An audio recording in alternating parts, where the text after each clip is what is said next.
Hello and welcome to a special 2-in-1 episode of A Brief History. Today's episode, Dan is not on fire and Amazing Phil. Ready, set, go! Rosendale, probably. England, 2006. A 19-year-old named Phil Lester is inspired by YouTubers Smosh, Andrew Bravner, and LonelyGirl15 to set up his own YouTube channel. He called this channel Amazing Phil and filmed his first few videos on a black and white camera that he essentially got from a cereal box. As with most beginning YouTubers, Phil's audience did not appear overnight. It was not until a few years later when he began to post regularly that his videos began to take off. And it was around this time in 2009 that another young Brit began posting video blogs.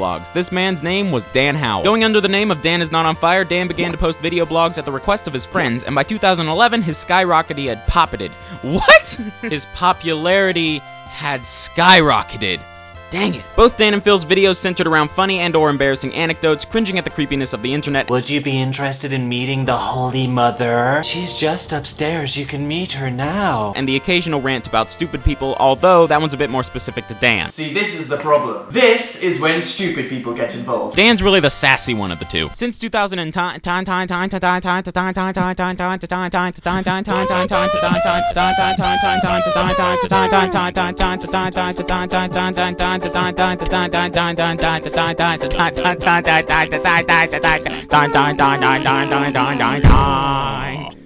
what did I just do? Since 2009, Dan and Phil have begun appearing in each other's videos on a fairly regular basis, leading to the two becoming virtually joined at the hip. In 2011, Dan and Phil gave in to the inevitable and started a collab channel called the Super Amazing Project. On this new channel, Dan and Phil played interactive games with their viewers, talked about strange and spooky happenings, and screamed a lot. Oh, jeez! Oh my god! That's too much. Focusing more on Dan for a second, in 2012, Dan was made a team captain of the internet singing competition thing, Supernote. Originally the underdog of the competition, Dan's Alarm Army not only won Supernote, we completely destroyed Supernote. Not long after that, in February of 2013, Dan hit 1 million subscribers on his main YouTube channel. And to celebrate this milestone, well, let's just say that Dan's username was no longer completely accurate. Also in 2013, it was announced that Dan and Phil would host their own weekly show on BBC Radio 1, and they approached this opportunity with heavy amounts of professionalism and each other as target. I hope Richard may unfortunately yeah. Along with their main channels, side channels, the radio show's YouTube content, and the Super Amazing Project, Dan and Phil also appear alongside multiple other YouTubers in Benjamin Cook's online documentary series Becoming YouTube. But perhaps one of the most interesting things about Dan and Phil is what has resulted from their fan community.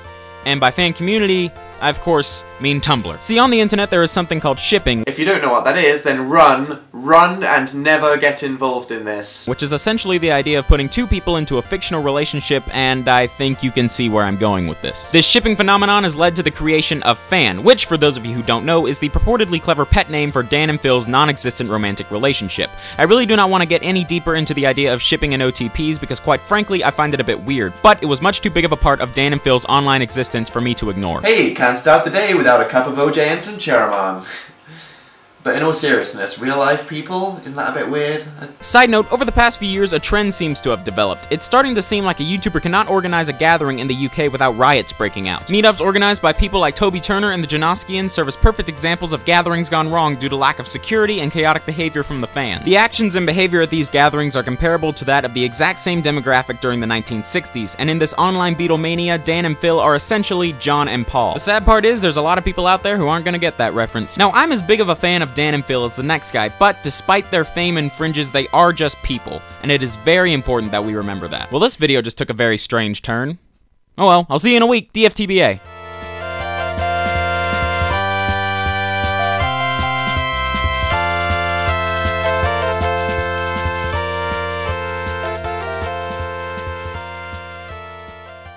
Children! I'm going to devour you! I don't want to sit next to you anymore. Hey everyone! I hate you.